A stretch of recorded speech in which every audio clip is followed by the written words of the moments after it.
কেমন ক্রিমিনালের সরকার এটা, কেমন ক্রিমিনালের সরকার। সুর ডাহাইত হারমাদ ক্রিমিনাল ক্রিমিনাল রাজ্যটার ভিতরে যেমন যুবকরা নিয়া নিয়া মন্ডলী ভান্ডলী মুসা মাসির মুসি মাসির নাম দিয়ে সেটা যেমন ক্রিমিনাল তৈরি করতেছে, ওইলে টাহা দিয়া নাইলে বলপূর্বক ফুলাফাইন্ডিরে নষ্ট করতেছে। দেখতেছ রাজ্যবাসী কী অবস্থা বিশাল ঘরের। এই চুর ডাহাই ধর্ষণকারী বলাৎকারী ক্রিমিনাল সরকার যেমন রাজ্যটারে শেষ করতেছে তেমন বিধানসভাটারে শেষ করতেছে। কেমন ক্রিমিনালিটি। বিধানসভার ভিতরে গিয়ে সেরা পারে না খালি বিরোধী দলের নেতা মন্ত্রীরা গলা চিপ দিয়ে দত্ত।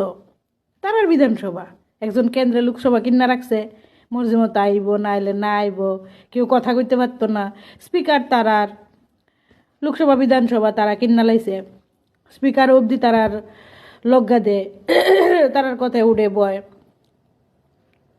যতক্ষণ অবধি তারা কথা কইব ঠিক আছে, স্পিকার শুনবো। যখন বিরোধী দলের নেতা মন্ত্রীরা কথা কইতে উঠবো, শাট ডাউন শেষ, চুপ চুপ হইছে টাইম শেষ। কথা কোন যেত না, কোনোখানে গণতন্ত্র নাই, কোনোখানে নাই, না লোকসভাত না বিধানসভাত না কোনো এই জুমলা পার্টির কোনো রাজ্যে, জুমলা পার্টি শাসিত কোনো রাজ্যে বিধানসভাটারে একটা মাছ বাজার বানাইয়া তুই রেখে দিছে।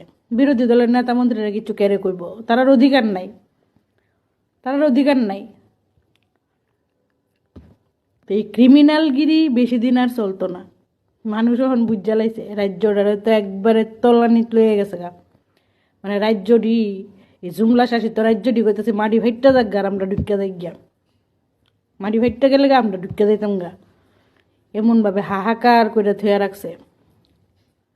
কেমন সুন্দর সুন্দর যুবকটিরে, ভালো ভালো স্টুডেন্ট, মানে কেমন মন মানসিকতা এটির চিন্তা করো। একটা মার বাবার পরিশ্রমের আদরে পালিত লালিত একটা বাচ্চারে নিয়ে আই মন্ডলী ফান্ডলি জুবা মুসা মুসির নাম দিয়ে কেমনে নষ্ট করছে, নিজে কইতাছে। তারার কি দোষ? তারা এখন উঠতি বয়স, তারারে যে যেদিকে লুপ দেখাইব ওইদিকে, তারারে যে যেই পথে প্রলোভন দেখাইব এই পথেই যাইব, তারার দোষ নাই তো।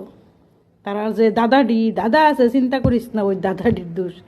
দাদাটি খুব তাড়াতাড়ি জেলে যাইব।